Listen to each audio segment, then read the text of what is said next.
Conferencia 3. 12 de noviembre de 1904, Berlín. Hoy llegamos a uno de los momentos álgidos de la mística medieval.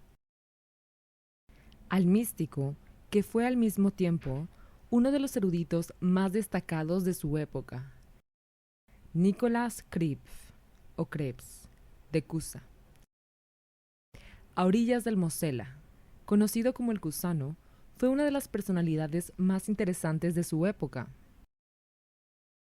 Vivió entre 1401 y 1464. Se situó a la vanguardia de su época en las distintas ciencias.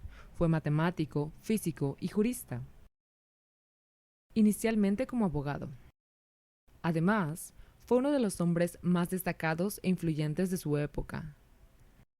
Se adelantó extraordinariamente a su tiempo.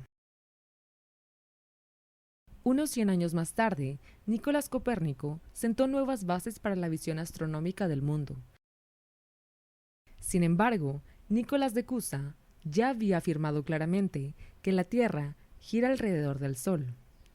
Aún más significativo, parece ser que el de Cusa no solo fue un pensador profundo y destacado, sino también un pensador lúcido. Es un pensador que había asimilado por completo la escolástica. Lo que la escolástica expresa apenas se estudia. La enorme claridad y precisión en el manejo de los conceptos es lo esencial en ella. Nunca ha habido una definición tan nítida de los contornos conceptuales. Nunca una delimitación tan rigurosa de los conceptos relacionados con la vida intelectual. Quien desee formarse en el pensamiento claro, es decir, quien trabaje con esquemas conceptuales bien definidos, debería profundizar en alguna de las obras escolásticas. Cusanus se sometió a esa formación. También poseía todos los conocimientos sociales propios de su época. Tenía una visión del mundo muy amplia. En 1432, en el Concilio de Basilea, ocupó un cargo muy importante. Posteriormente, realizó largos viajes por Alemania y los Países Bajos, dedicados especialmente a la reforma del sistema educativo. Procedía de la Escuela de los Hermanos de la Vida Común. Allí se prestaba especial atención a una formación profunda del alma y a una formación clara de la razón. Cusano emprendió su viaje al servicio de esta escuela. Con formación científica, de pensamiento claro y agudo, se erige como una personalidad de carácter imponente. Si hubiera querido, habría podido lograr muchas cosas más en el ámbito científico. Como predicador, sabía conmover a sus oyentes en lo más profundo de su alma con sus sermones. Lo que hacía que sus sermones fueran tan significativos era la corriente que surgía de la mística medieval. La corriente que encontramos en Eckhart, en Tauler y en Suso, y bajo otra forma en Giordano Bruno y Paracelso. La profundidad de su corazón y el fuego de su alma se combinaban en él con una capacidad intelectual muy lúcida y aguda. Todo lo que la mente puede comprender, todo lo que la razón puede abarcar, no era más que la base sobre la que el de Cusa construía lo que tenía que decir al mundo. El Papa lo envió a Constantinopla para lograr allí la unión entre la Iglesia griega y la romana. En el viaje de regreso, tuvo una revelación en la que sintió que existía algo muy distinto al conocimiento intelectual. A partir de entonces, solo atribuyó el máximo valor a aquello que es superior al conocimiento. La obra de Docta Ignorantia le escribió inspirado por este estado de ánimo. El título, de la ignorancia docta, quería significar algo que va más allá del mero conocimiento sensorial e intelectual. Una visión, una iluminación. Para comprenderlo plenamente, hay que recurrir a algunos conceptos que no aparecieron hasta el siglo XIX. El siglo XIX desarrolló una peculiar fisiología de los sentidos, como por ejemplo en la famosa ley de las energías sensoriales del fisiólogo Johannes Müller. Él afirma que podemos ver un color y percibir la luz porque nuestro ojo está construido de una manera determinada.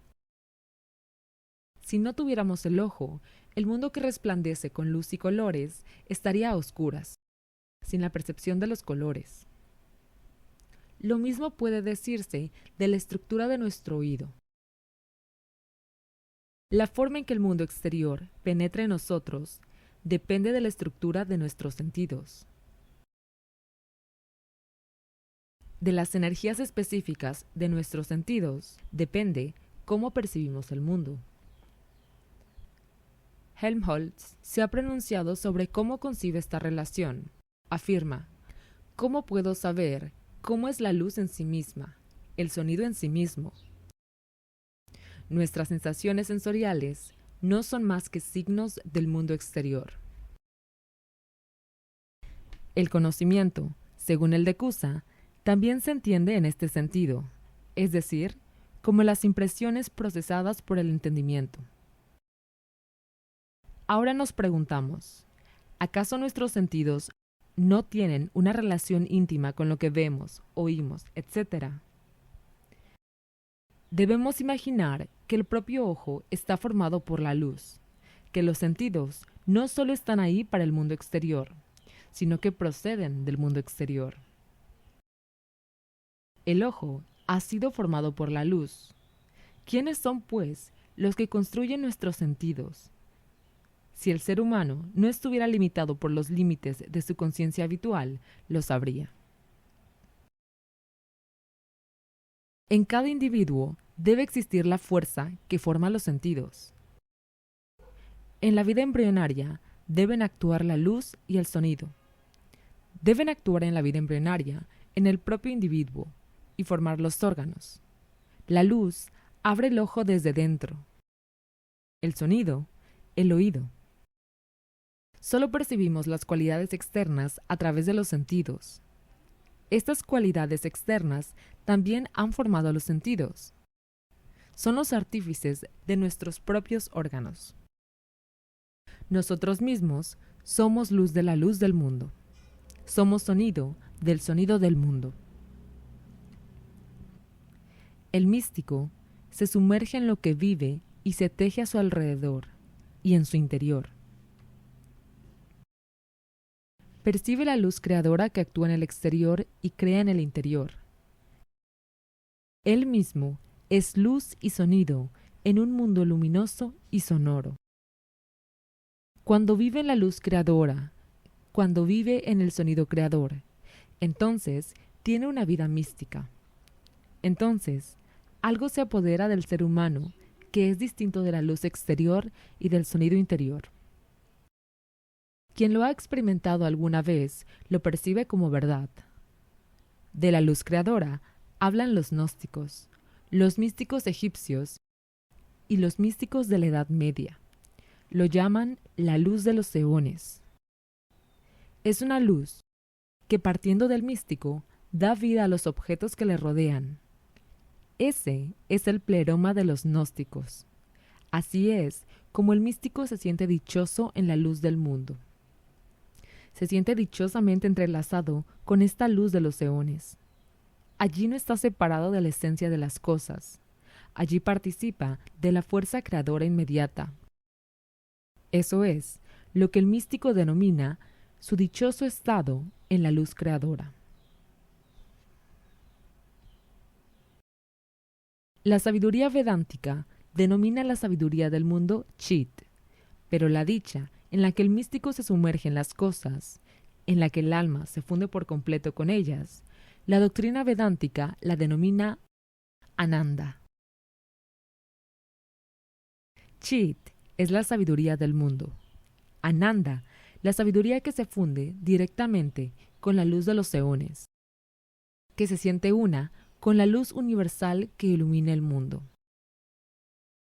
El de Cusa denomina a este estado de ánimo docta ignorantia. Del mismo modo que el ser humano puede experimentar cómo se funde con la luz de los eones para formar el pleroma, también puede fundirse con el pensamiento cósmico del mundo. Entonces, siente cómo resuenan los pensamientos del mundo en su propio interior. Cuando el ser humano toma conciencia del pensamiento que da lugar a la ley del ser en las cosas, siente cómo esta ley brota en su interior como propia. Entonces, las cosas resuenan en su alma con su propia esencia, de modo que se vuelve íntimo con ellas. Como un amigo se vuelve íntimo con otro amigo. Los pitagóricos denominaban armonía de las esferas a esta percepción del mundo entero. Es el eco de la esencia de las cosas en la propia alma del ser humano. Entonces, se siente unido a la fuerza divina.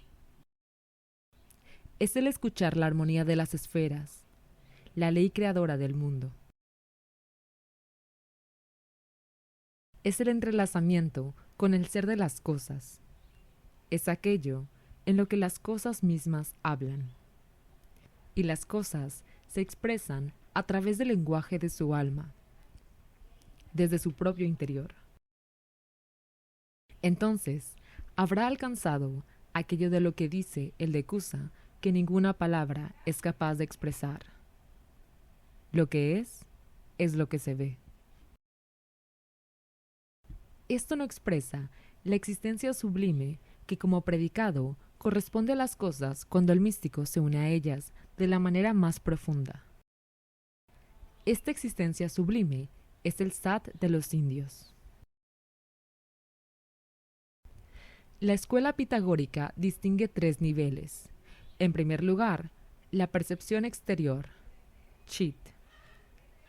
En segundo lugar, el pleroma, Ananda. En tercer lugar, la armonía de las esferas, Sat. Estos son los tres niveles del conocimiento según Kusano. En primer lugar, el conocimiento. En segundo lugar, el superconocimiento o la beatitud. En tercer lugar, la divinización. Así es como los denomina en la Docta Ignorantia.